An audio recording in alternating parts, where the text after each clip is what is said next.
Saat ini, pemerintah melalui Badan Perancangan Pembangunan Nasional menggagas 4 pilar pembangunan menuju Indonesia Emas tahun 2045.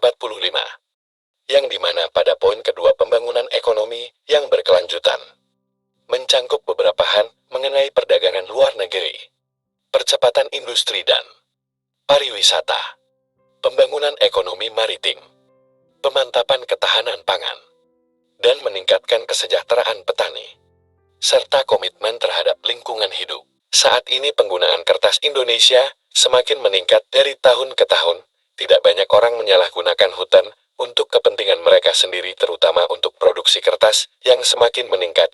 Hal ini tentu sangat berdampak buruk terhadap ekosistem lingkungan, dan menumpuknya sampah organik di lingkungan masyarakat menjadi hal yang sangat krusial bagi kehidupan masyarakat jika tidak ditangani dengan benar. Sehingga kami sebagai generasi muda merasa khawatir dan kami memulai gerakan peduli lingkungan dengan membuat kertas menggunakan sampah organik. Selain daripada itu, melihat banyaknya sampah organik yang berserakan di lingkungan sekitar, semakin memotivasi kami para pemuda untuk membuat inovasi yang dapat membantu mengurangi limbah sampah organik di lingkungan sekitar kami, yaitu kertas yang terbuat dari daun pandan Bali. Biasanya daun pandan Bali dijadikan sebagai tanaman hias di lingkungan masyarakat, dan limbah dari daun pandan Bali ini tidak memiliki nilai jual dan menyebabkan penumpukan sampah organik. Proses pembuatan kertas dari daun pandan Bali memerlukan beberapa tahapan. Tahap pertama dari pembuatan kertas daun pandan Bali yaitu pengumpulan daun pandan Bali yang sudah kering dan berjatuhan. Tahap kedua pembuatan kertas daun pandan Bali adalah dengan memukul daun pandan Bali menggunakan alat berupa kayu maupun palu yang bertujuan untuk mengeluarkan serat-serat dari daun pandan Bali yang terkandung di dalamnya. Proses pemukulan tahap pertama ini menghasilkan daun pandan Bali yang sedikit halus namun masih kasar dan memiliki serat yang masih cukup panjang dan kaku. Tahap ketiga pembuatan kertas dari daun pandan Bali adalah proses perebusan yang bertujuan untuk melunakkan serat daun pandan Bali yang sudah dipukul, dan proses ini memerlukan waktu kurang lebih 60 menit menggunakan api sedang. Tahap keempat pembuatan kertas daun pandan Bali yaitu proses pemukulan kedua, setelah daun pandan Bali dicuci dan diperas agar serat daun pandan Bali hancur sempurna.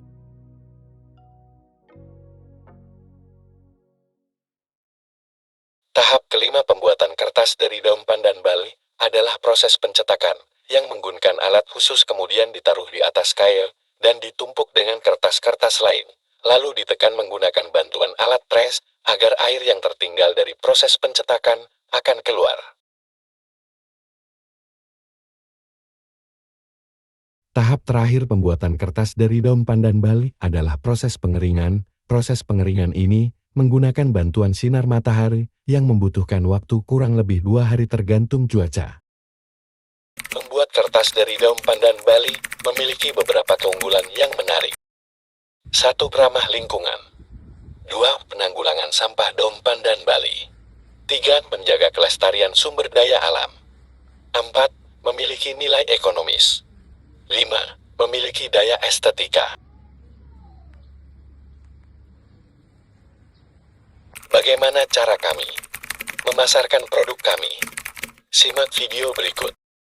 Adanya kemajuan teknologi yang berkembang cepat dapat membantu perkembangan ekonomi yang dapat mempermudah dalam memasarkan produknya secara online. Oleh sebab itu, kami memilih menggunakan metode ekonomi digital untuk memasarkan produk kami. Apa itu digital ekonomi? Digital economy atau ekonomi digital merupakan sebuah istilah yang menjelaskan fenomena aktivitas perekonomian yang terjadi akibat adanya teknologi digital. Memang ekonomi digital telah mengubah pola bisnis dari yang sebelumnya serba manual menjadi serba otomatis. Salah satu contoh nyata adanya perubahan akibat ekonomi digital adalah memiliki toko tanpa harus memiliki bangunan fisik. Nah, selain dari pelaku ekonomi digital juga telah bermanfaat bagi konsumen. Ekonomi digital telah mengubah aktivitas ekonomi menjadi lebih cepat dan mudah. Sebagai contoh, pemilik UMKM dapat menembus pasar nasional atau global lebih mudah melalui platform digital. Pemerintah dan perusahaan swasta dapat membuka lapangan kerja lebih banyak bagi masyarakat. Dan masyarakat juga dapat bertransaksi secara online dengan mudah. Hasil riset Google, Temasek, dan Bain & Company mencatat, ekonomi digital Indonesia bertumbuh 22% menjadi 77 miliar US dollar atau sekitar 1,197 triliun rupiah pada tahun 2022. Pertumbuhan tersebut berkontribusi sekitar 40% dari total belanja online di Asia Tenggara. Lalu dengan media apa kami memasarkan produk kami? Kami berencana untuk memasarkan produk kami melalui media sosial. Kami melakukan observasi untuk mendapatkan tempat pemasaran yang paling menguntungkan. Kami pun melakukan pemasaran menggunakan media sosial yaitu Instagram, karena merupakan salah satu media sosial yang paling banyak digunakan di kalangan anak muda dan pasti memiliki potensi paling tinggi di antara yang lain. Oleh sebab itu, untuk mencapai Indonesia Emas 2045 kita sebagai anak muda harus mengembangkan inovasi dalam mewujudkan cita-cita Indonesia.